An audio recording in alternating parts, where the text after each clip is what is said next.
बिस्मिल्लाहिर्रहमानिर्रहीम। अस्सलाम वालेकुम स्टूडेंट्स। कल हमने जैसे बात ख़त्म की थी एल्डोल कंडेंसेशन पे, और मैंने बताया था आपको एक पॉइंट रह गया था जो मैंने आपको ऑडियो के थ्रू रिकॉर्ड किया था मैसेज और आपको भेज दिया था कि मिक्स्ड एल्डोल कंडेंसेशन ऐसी कंडेंसेशन को कहते हैं जिसमें हम दो डिफरेंट एल्डिहाइड्स लेते हैं। जब हम दो डिफरेंट एल्डिहाइड्स लेते हैं तो हमारे पास चार प्रोडक्ट बनते हैं, दो आपस में सेम एल्डिहाइड के कंडेंस करने से और दो क्रॉस कंडेंसेशन से। तो बच्चों ने असाइनमेंट सबमिट भी कराई है, मुझे आंसर्स आपके मिल गए हैं जिससे पता लगता है कि आपको समझ में आ गया है ये पॉइंट।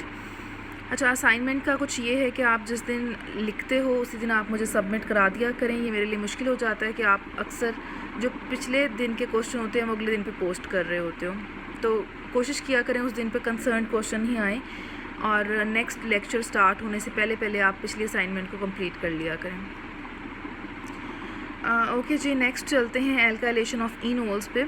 इनोल्स हमें पता है, हम पीछे देख चुके हैं कैसे बनते हैं।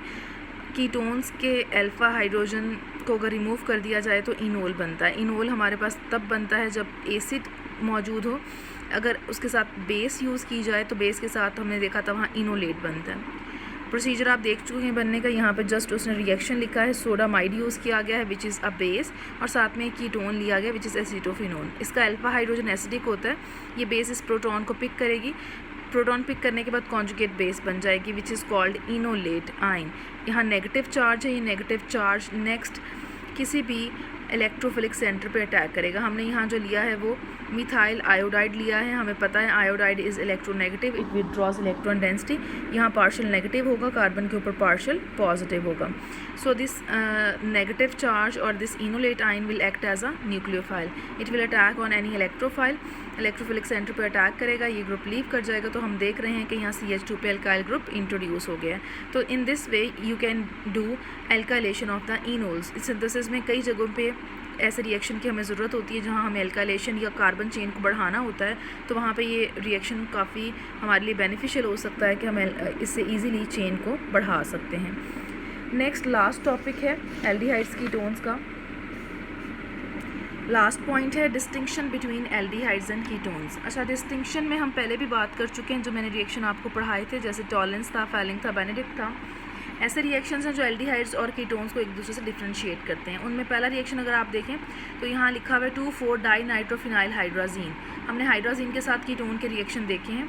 इसमें होता क्या है, इसमें कीटोन के साथ कलर्ड प्रेसिपिटेट बनता है, जबकि एल्डिहाइड्स ये रिएक्शन एल्डिहाइड्स और कीटोन्स जो हैं ये दोनों कलर्ड प्रेसिपिटेट बनाते हैं इन केस ऑफ 2,4-डाइनाइट्रोफिनाइल हाइड्राजीन।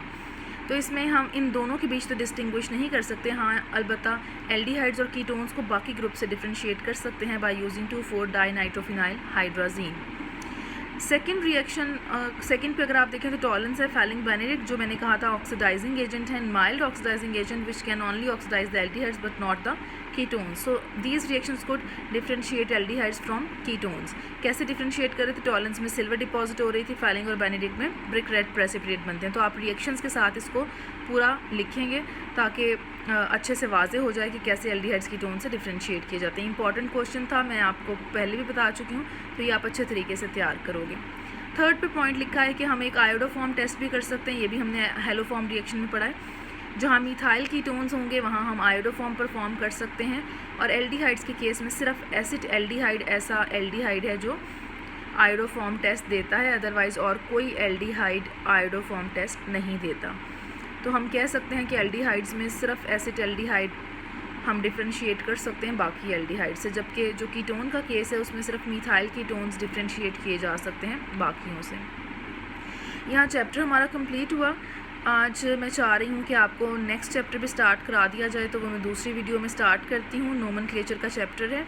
यहाँ तक अगर आपको कोई मसला हो तो आप डिस्कस कर सकते हो पूरे चैप्टर के अंदर। अगर आपको कोई मुश्किल, वैसे तो आप साथ साथ पढ़ते रहो, जिस बच्चे को प्रॉब्लम थी वो पूछता भी रहा है, तो अच्छी बात है कि आपने साथ के साथ प्रिपेयर किया है। अच्छे तरीके से आगे भी इसी तरह से प्रिपेयर करते रहें।